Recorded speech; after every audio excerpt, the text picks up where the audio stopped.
শুধু এটা সভা করার জন্য না, এটার পরিকল্পনাটা ছিল আপনাদেরকে ইনভলভ করা, বাংলাদেশের দূরের থেকে দুঃখ প্রকাশ করা, হতাশা প্রকাশ করা, এটা তো কড়াকড়ি করে যাচ্ছে। এবার হতাশা এবং আতঙ্ক অনুভব না করে নিজেরা কিভাবে এটার সঙ্গে ইনভলভ হতে পারে, এটি ছিল বিষয়টা নিয়ে আমরা আলোচনা করছিলাম। নিউ ইয়র্ক আসা, জাতিসংঘে আসার ব্যাপারেও একটা পরিকল্পনা ছিল, যেটা বড় বিষয় ছিল রাজনৈতিক নেতৃত্বের সঙ্গে আনা। তারা সম্মত হবেন সেটা ভাবিনি, মনে করে থাকতে প্রেসিডেন্ট লাগবে, তবু ভাবনার চেষ্টা করেছি।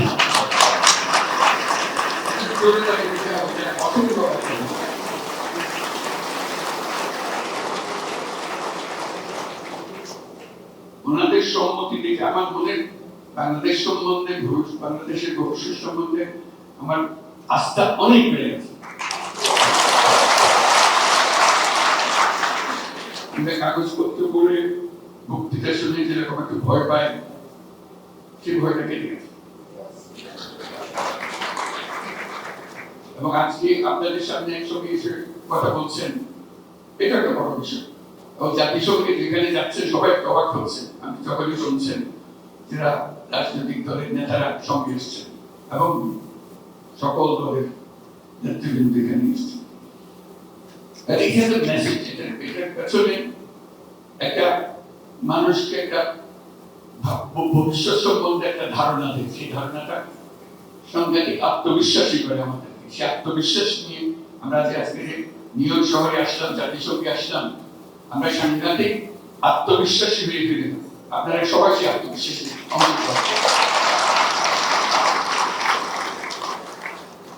কারণ ছাত্ররা তাদের রক্ত দিয়ে যে সুযোগ সৃষ্টি করে দিয়েছে, সেটা শুধু একটি রাজনৈতিক সরকার পরিবর্তনের বিষয় ছিল না, এটা দেশের একটা পুনর্জন্মের বিষয়। সেই পুনর্জন্মটা হাতে খড়ি থেকে শুরু করে সামনে গিয়ে পেছনের দিকগুলোতে আজকে যেগুলো আলাপ করলাম, দুর্নীতি ইত্যাদি, এগুলো প্রথম জটেই চলে যাওয়ার কথা। এগুলো কোন জিনিস আর নতুন বাংলাদেশে যাতে প্রবেশ করতে না পারে সেই ব্যবস্থা, সেটি আমাদের সবার।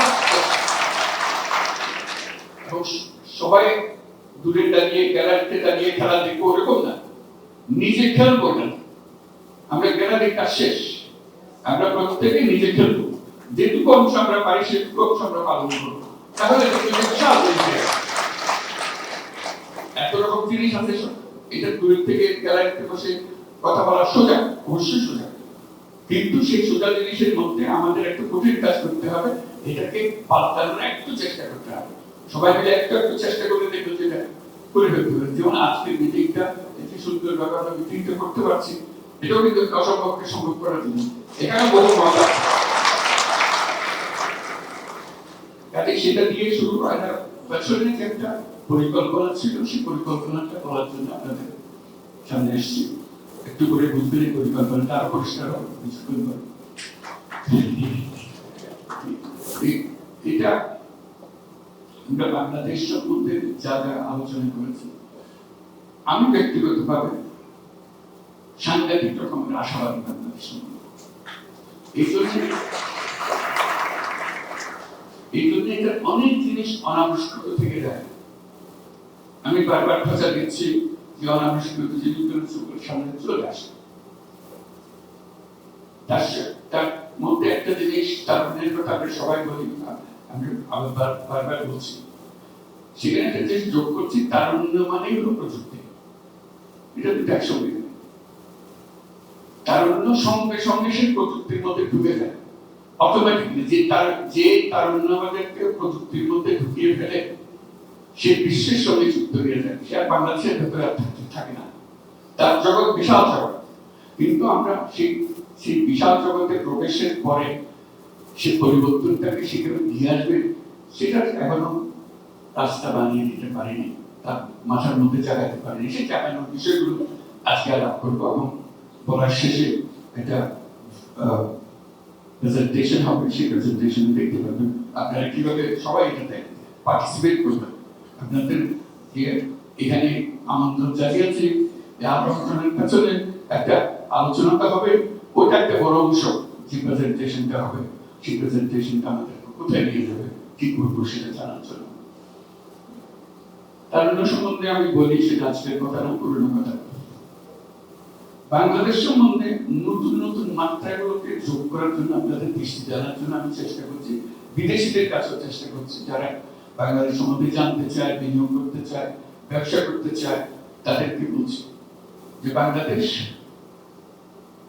এখানে এই তারুণ্যের কারণে যে কোনো রকমের ব্যবসা করতে চাও, তোমাকে সেই ব্যবসা, সেই কারখানা তোমার নিজের তো সে করার দরকার নেই। এখান থেকে লোক নিয়ে গিয়ে সেখানে তোমরা কারখানা চালাতে, তার চেয়ে বড় কারখানা দেখে বসে লোক তো আছে, এই ঝামেলা থেকে বেঁচে যাবে।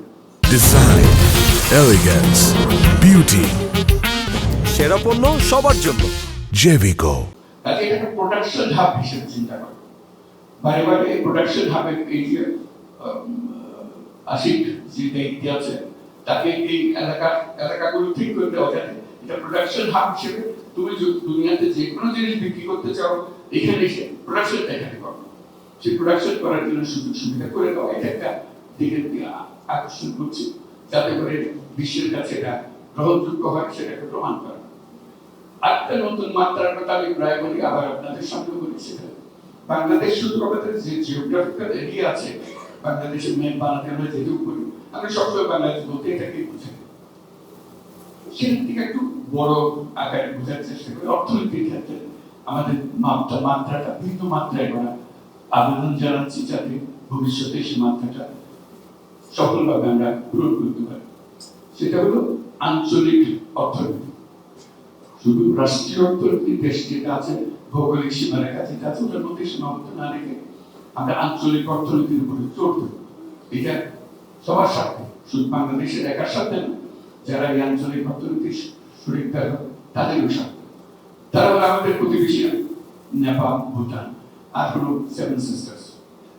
তাদের সমস্যাটা একটা পরিষ্কার, তারা ল্যান্ডলক কান্ট্রি, তারা আটকে আছে, সমুদ্রের মধ্যে যেতে পারে না।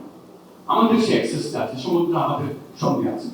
কাজেই তাদের সঙ্গে বলি যে তোমাদের সমুদ্রের প্রবেশ খুব সহজ করে আসা যাওয়ার পর তাদের অর্থনীতি সফল হবে, আমাদের অর্থনীতি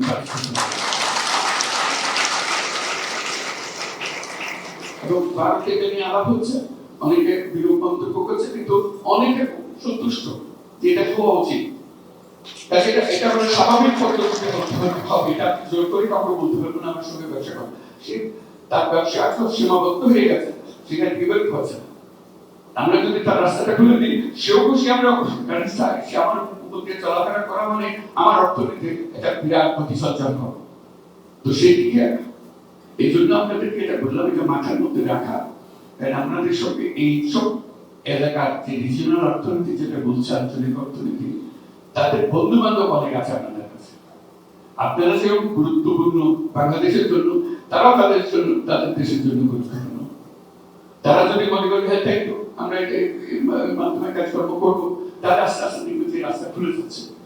মানুষ যেটা চায় সে রাস্তা বন্ধ করে রাখা যায় না। স্রোতের মতো জিনিস, পানি যেরকম আটকে রাখা যায়, মানুষের আশঙ্কা আটকে রাখা যায়। একবার একটা মাথায় ঢুকে গেলে সেটা যে পাথর হোক, যেই হোক, এটা ভেঙে সে বের হবে। কাজে মাথার মধ্যে যদি ঢুকে এটা আঞ্চলিক অর্থনীতি আমরা গড়ে তুলবো, তাহলে দেখবেন যে আঞ্চলিক ভাবে অনেক জিনিস সম্ভব। এখানে আন্তর্জাতিক ক্ষেত্রে যখন জাতিসংঘে আসি, বিভিন্ন দেশের লোকদের সঙ্গে, নেতৃবৃন্দের সঙ্গে দেখা হয়, তাদেরকে এই কথা বলি, তাদের কাছে সঙ্গে সঙ্গে এটা মনে হয় বড় প্রস্তাব। একটা বিশ্ব সংস্থার প্রধান যে বলে যে হ্যাঁ এটা তো, এই জিনিস তো আমরা অনুভব করি, কিন্তু তোমার মতো করে বলতে পারিনি, এখন থেকে এটা আমি বলবো, আঞ্চলিক অর্থনীতি। তাহলে এই যে সীমাবদ্ধতা, দেশের অর্থনীতির যে সীমাবদ্ধতা, সেই সীমাবদ্ধতা থেকে আমরা বেরিয়ে যেতে পারবো। আমাদের মনটাও বড় হবে, ইন্টারাকশন হবে আশেপাশের দেশের সঙ্গে, এবং আমাদের অর্থনীতির প্রতি বিরাট গতি সঞ্চার হবে। আরেকটা বিষয় আছে, সেটা হলো বললাম আমাদের অর্থনীতি। এখানে পানি ছিল নাকি আমার জন্য, তো দিয়ে দেবো।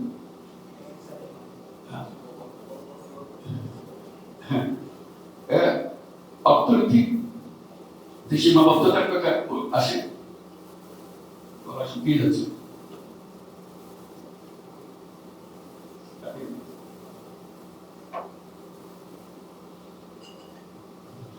আরেকটা বিষয় হলো ওই যে সীমাবদ্ধতা, যে ম্যাপ, বাংলাদেশের ম্যাপ, বাংলাদেশ বলতে আমরা ওটাই বুঝি। আমি বারবার উল্লেখ করি যে বাংলাদেশ এটা তো ছোট বাংলাদেশ, আমাদের আসল বাংলাদেশ কোথায়, আমাদের পুরো সীমানাটা কোথায়? বিরাট বঙ্গোপসাগর কিন্তু আমাদের।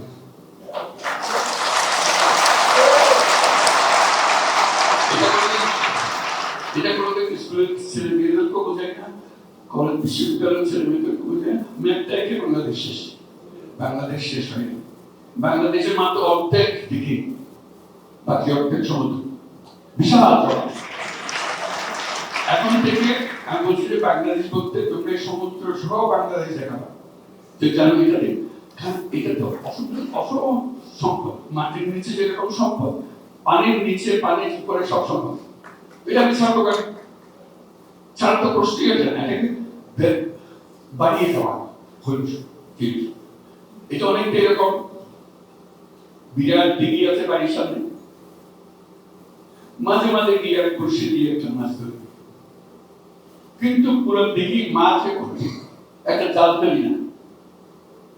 মনে হয় যেটা শুধু পারে করে বসে একটা বসে দিয়ে মাছ ধরেন।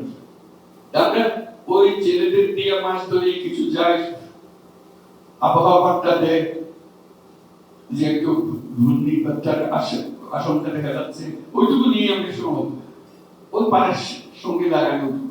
এত বড় মহাসমুদ্র যে আমার সামনে রয়ে গেছে, আমাদের চিন্তার মধ্যে বসে। তা আমি বারে বারে একটা চিন্তার মধ্যে ঢোকানোর চেষ্টা করছি। পুরো অর্থনৈতিক আয়োজনটা সমুদ্রকে কেন্দ্র করে, সমুদ্রকে চিন্তা করে করতে হবে। এখন আমরা বিভিন্ন দেশের সঙ্গে আলাপ করছি যে এই সমুদ্র কাজে লাগানোর জন্য আমাদের যা যা দরকার, জাহাজ দরকার, মাছ ধরার ট্রলার দরকার, প্রসেসিং দরকার, এগুলোর জন্য আমাদের প্রস্তুতি নেওয়া জন্য। সমুদ্র সম্বন্ধে একবার যদি আমরা চিন্তা মাথায় ঢুকে ফেলাই, তার চিন্তা হলো যে সমুদ্র যখন আছে, সমুদ্রের উপরিভাগটা হলো চলাচলের রাস্তা।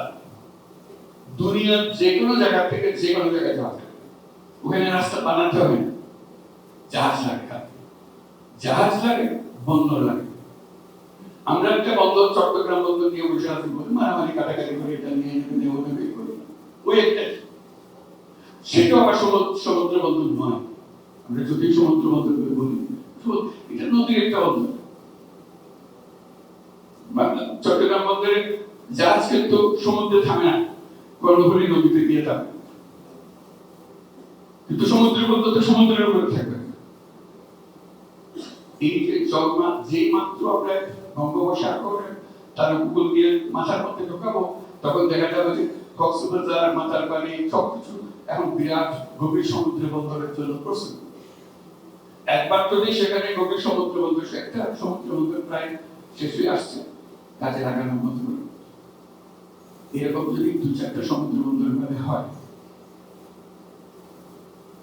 সিঙ্গাপুর যেমন, সিঙ্গাপুরের আসলে কি বন্দর, আর তো কিছু না। এই বন্দরের ফ্যাসিলিটি বিক্রি করে সে আজকে এত বড় রাষ্ট্র হয়ে গেল, এত বড় ধনী রাষ্ট্র হয়ে গেল। আর আমরা বসে আছি মাছ ধরতেছি, উপকূলে বসে ছেলেদের পাঠিয়ে দিতেছি মাছ ধরে, আর সত্যি মানে এইটুকুই গেল।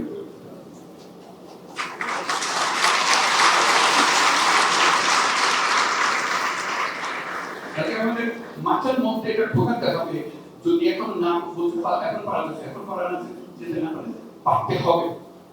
কিভাবে হবে সেগুলোর জন্যই আজকে এই যে প্রবাসী বাংলাদেশের কথা বলছি, আপনারা গবেষণাগারে আছেন, আপনারা এগুলো শিক্ষা দান করেন, আমাদের বুদ্ধি সহযোগ দিবেন, সেগুলো নিয়ে যেইভাবে হবে এবং সেইভাবে করছে। এই কিন্তু আমাদের দরকার।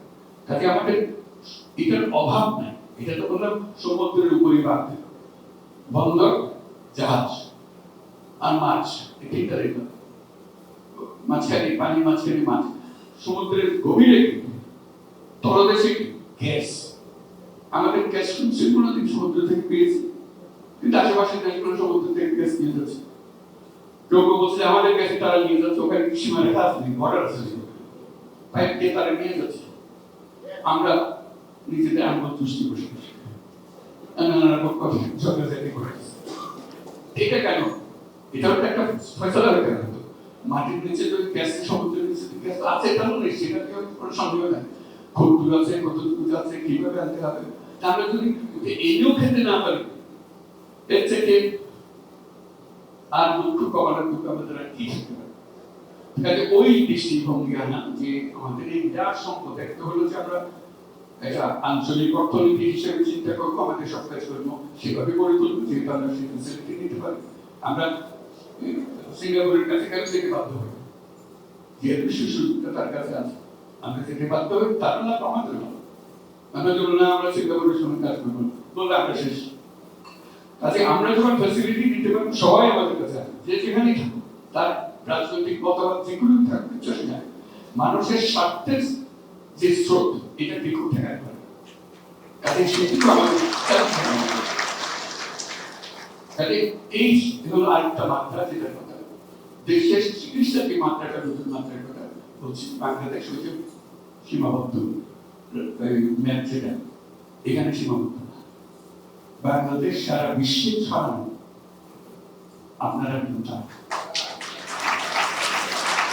ভালোভাবে আমরা বুঝেছি, ভালোভাবে আমরা বুঝেছি এই গণ অভ্যুত্থান, জনতার অভ্যুত্থানের সঙ্গে, ছাত্র অভ্যুত্থানের সঙ্গে তারা আমাদেরকে বাঁচান। আমাদের অর্থনীতি শেষ, কিচ্ছু নেই, একেবারে তলানি তলানি।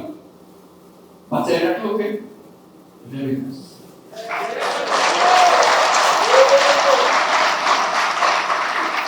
রেমিটেন্স এই বাংলার নতুন বাংলাদেশের জন্ম দিয়েছে। তার মানে আজও যে আমরা গলা বাড়িয়ে বুক ফুলিয়ে বলি আমাদের অর্থনীতি মজবুত হয়েছে, সেটার একমাত্র কারণ হলো রেমিটেন্স। কাজে আপনাদের আমাদের এই দূরত্ব নাই আসলে। আমরা এটা ভাবতে হবে, আমরা ওই যে বঙ্গোপসাগর বললো বাংলাদেশের অংশ, আপনারাও বাংলাদেশের অংশ। এবার আজকে আমরা বলতেছি আপনার ভোটের অধিকার দিচ্ছেন, আমাদের তারাবার অধিকার কেন দিচ্ছেন না, এগুলো ফয়সালা হবে, একটা হয়ে যাবে, এগুলো কোনো বিষয় না। একবার নিজের মধ্যে আসলে শুরু হলো, আগে তো ভোটাধিকারই ছিল না, এখন ভোটাধিকার আসুক, তারপর বাকিটা বলি, একসঙ্গে সবাই দেশে গেলে আবার চলে যাবে। মূল কথাটা হলো এই দূরত্ব নাই। আমরা যে যেখানে থেকে, আমরা আজকে নিউ ইয়র্কে বসে কথা বলছি, বাংলাদেশে শুধু নিউ ইয়র্কের ভিতরে, সারা দুনিয়া জুড়ে যেখানে যাবেন বাংলাদেশ, এবং অত্যন্ত সাফল্যমণ্ডিত মানুষ সেসব দেশের মধ্যে বাংলাদেশের হয়েছে। কাজে তারাও চায় বাংলাদেশিদের একটা বৈশিষ্ট্য হলো সে যত আরামে থাকুক, যত হাঁটাক করুক, যত বাড়িঘর বানাক, গাড়ি বানাক, ওই দেশের গ্রামের বাড়িটার ব্যাপার সে বুঝতে পারবে।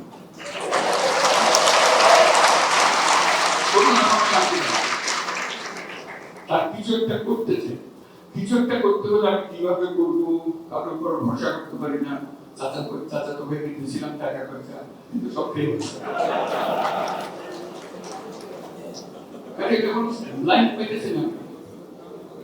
এখন আমরা বলছি যে আমরা লাইন করবো, আপনি কি করতে চান এটা আপনি নির্বিঘ্নে করবেন, একবার সম্পূর্ণ আস্থার সঙ্গে করবেন। সেখানে না পারলে সেটা কেন পারতেছেন না সেটাও বলবেন। সেটা আজকে যে প্রেজেন্টেশনটা হবে, সেই প্রেজেন্টেশন আপনাদেরকে অংশ করবেন। আপনারা এখন থেকে বাংলাদেশের অংশ, একবার 100%।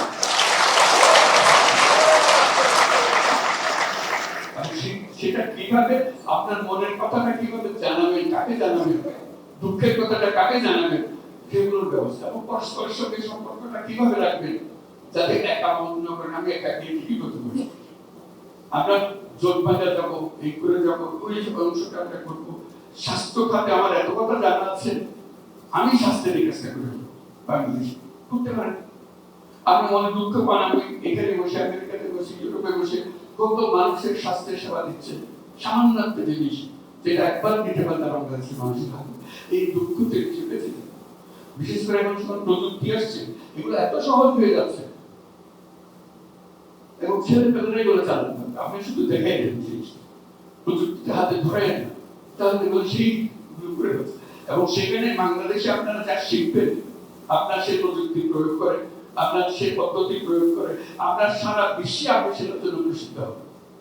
যেহেতু একটা সময় আপনি করে দিয়েছেন সেইগুলো বিষয়, এবং সেটার কথা ওই যে কথা প্রসঙ্গে গ্রামীণ ব্যাংকের কথা বলুন, মাইক্রো ক্রেডিটের কথা বলুন, কোথায় গ্রামের ভেতরে 3-4 টাকা লোন দিয়েছিল, কি আমার ঘটনা ছিল, কিন্তু সারা বিশ্বে এখন একটা বিষয় হয়ে গেছে। কারণ যার প্রয়োজনীয়তা আছে সেটা দেশের সীমা রেখা মানে না। প্রয়োজনীয়তা থাকলে সেটা দেশের রাস্তা ঘাট ভাঙে তার সীমা ভাঙে চলে আসে। আপনিও আপনার এত বিদ্যা, আপনার এত জ্ঞান, আপনার এত অভিজ্ঞতা, সেই অভিজ্ঞতা দিয়ে আপনি কাজ করতে পারেন। যে প্রেজেন্টেশনের কথা বলছি শুধু আপনাকে উদ্দেশ্য করে আছে, যারা উপস্থিত আছে সেই প্রজন্মকে উদ্দেশ্য করে বলছি, আপনার বাচ্চারাও তার সঙ্গে পরিচিত হবে এই অ্যাপের মাধ্যমে হবে। এই প্রেজেন্টেশন যেটা দেখাচ্ছি, যাতে করে ওই বললাম সে ছোটবেলা থেকে জানে যে আমার রাস্তা বাড়িয়েছে ব্যাংক, আমার দাদা দাঁড়িয়ে ক্লাস শুনবেন, এখন তাদের দাদা দাদি বলতে খুব কষ্ট হয় যে ফ্যামিলি ট্রিট করবে, দেখেন আমি কিভাবে পড়েছি বাংলাদেশের অংশ হিসেবে। এই না এখানে যদি নাগরিকত্ব গ্রহণ করেন, আপনার নাগরিকতা কত বিশ্বকালের কথা বলছি, এটা অন্তরের কথা বলছি।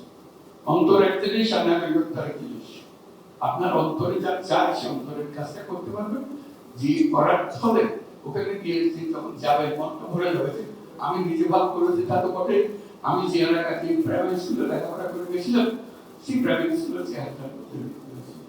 সেখান থেকে আমি দুর্নীতিটা বাইর করে দিতে পেরেছি। আমি উঠে দাঁড়াইছিলাম কিন্তু সবাই মানছে ওই স্কুলটা আমি ঠিক মতো চালাইতে পারি। আর কিছু না, আমি সারা বাংলাদেশ পাঠাইতে পারি না, কিন্তু আমার গ্রামে প্রাইমারি স্কুলটা আমার কথা সবাই মানছে, সবাই জানছে করতে হবে। এইসব ভূমিকা পালন করতে পারি আমরা, কঠিন না। আপনাকে সেটার জন্য ওখানে যেতে হবে। আজকাল প্রযুক্তির কারণে আপনি যে কোনো সময় সেখানে যেতে পারেন, যখন ইচ্ছা সেখানে যেতে পারেন।